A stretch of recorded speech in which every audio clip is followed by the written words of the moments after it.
Je suis à présent avec les parents de Charles. Bonjour. Bonjour. Bonjour. Mireille et Didier, quel est le sentiment qui prédomine aujourd'hui? Enfin, on est réconfortés en fait. Voilà, Charles est rentré. Super moment. Voilà, plein d'émotions. Vous avez fait un beau discours dans le gymnase tout à l'heure. Vous avez parlé surtout des rêves, le fait qu'on doit réaliser ses rêves et aller au bout de ce qu'on a envie de faire, d'essayer d'aller au bout. Voilà. Alors le papa aussi, quel sentiment aujourd'hui? Je suis très content que mon fils est rentré parce que bon, la période était très longue et on avait quand même des nouvelles régulièrement et ma foi, ça s'est très bien passé. Satisfait, très satisfait. Il y a eu des moments de doute, d'inquiétude aussi quand même au cours du voyage? Alors d'inquiétude, oui un peu au début du voyage, mais on leur a vite fait confiance en fait. Ils nous ont montré qu'ils se débrouillent comme des chefs. Voilà. Vous allez retrouver Charles à la maison maintenant, sa chambre l'attend, tout ça, tout est prêt? Ah oui, tout est prêt, tout est resté intact comme au départ, il n'y a pas de souci. On a mis plein de photos dans sa chambre. Moi, je me suis occupée pendant son départ, pendant son grand séjour plutôt, de développer des photos, de tapisser ses murs de photos de leur voyage. J'ai tenu des albums photos avec leurs photos qu'ils mettaient sur Facebook. Les coupures de presse, tout ça? Tout. Ouais. Ouais. Vous avez été l'archiviste du voyage ici? Ça, j'avais besoin d'aller dans cette chambre et de savoir que Charles était là. Je suis avec Pascal et Rémi, le papa et le frère de Jordan. Alors quel est votre sentiment aujourd'hui, le jour du retour de votre fils? Beaucoup d'émotions évidemment, beaucoup d'émotions. Voilà, j'ai pas grand chose à dire de plus, j'ai plus de mots maintenant, j'ai plus de mots. Vous avez beaucoup parlé aussi, vous avez fait un petit discours tout à l'heure au gymnase de l'humanité, parce que ce que ça dit aussi de l'humanité, ces voyages-là.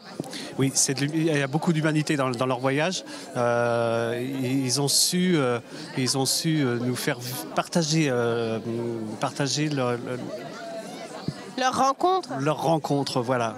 Leur rencontre, des belles rencontres. Tout au long de leur voyage. Ouais. Tout au long de leur voyage, ils nous ont fait partager des choses que nous, on ne peut pas voir, ou les gens, comme ils disaient tout à l'heure dans leur discours, que les gens qui n'ont pas eu d'aide, qui n'ont pas de famille, qui ne peuvent pas voir.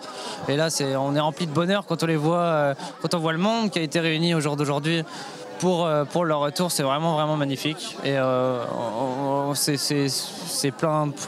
Il n'y a pas d'autre mot. C'est plein de bonheur. Et aujourd'hui, et j'espère qu'ils en sont fiers parce que c'est vraiment un grand cap qu'ils ont passé. Et il vous a manqué votre grand frère ou vous étiez tranquille du coup?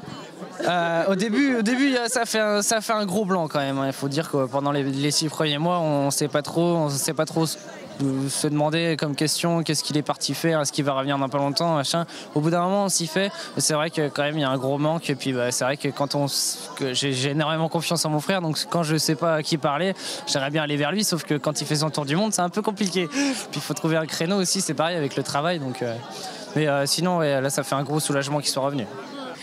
Parmi l'assemblée qui accueillait Charles et Jordan, il y avait aussi des voyageurs venus de Belgique. Alors Paul et Marie-Aliette, vous, comment vous avez rencontré Charles et Jordan? Et Valentin? Alors Valentin, on ne l'a pas rencontré, pour être clair. Par contre, Charles et Jordan, on les a rencontrés quand ils étaient un peu en perdition au nord de l'Argentine. Bloqués avec leur tandem, ils ne pouvaient pas rentrer dans un parc, ils avaient un peu le moral à zéro.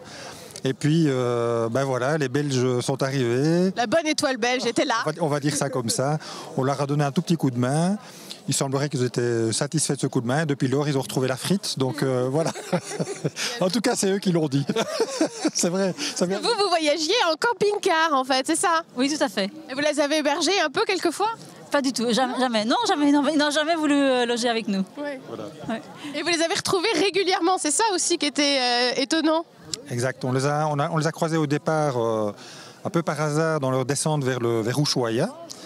Et comme je le dis souvent, plus on va vers le sud et plus il y a moins de routes, donc il y en a plus qu'une.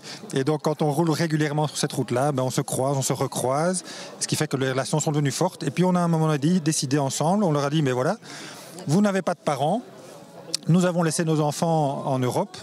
Est-ce qu'on ne ferait pas Noël ensemble? Ils ont été d'accord et on s'est retrouvés près du Ushuaia pour fêter Noël. Et là, ça a soudé les liens, évidemment. Ça, c'est clair, voilà. Et pourquoi vous êtes là aujourd'hui? Vous avez fait des kilomètres aussi avec le camping-car, d'ailleurs, pour être là aujourd'hui. Pourquoi vous avez tenu à être là? Mais pour les revoir. Oui. Ils les méritent quand même, non? Oui. Oui. Oui, c'était trop... Enfin, ils font partie de notre voyage, comme on fait un petit peu partie du leur, c'est évident. Et pouvoir boucler la boucle avec eux, c'était quand même extrêmement émouvant de pouvoir les retrouver ici, revenir chez eux. Nous sommes contents de vous rencontrer parce que vous avez vu dans leurs vidéos, vous étiez déjà passé sur Télé Nantes et voilà, on boucle la boucle aussi.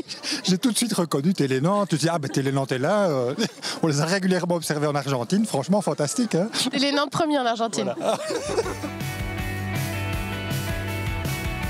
C'est la fin du voyage et c'est la fin de notre émission. Mais si vous voulez continuer à suivre les aventures de Charles, Jordan et Valentin, ils vont alimenter encore leur site internet Voyageurs Vagabonds ainsi que leur page Facebook. Et si jamais vous avez envie de voyage à votre tour, ce serait assez logique. Il y a quelques idées là derrière moi. Alors excellente soirée sur Télé Nantes et à très bientôt.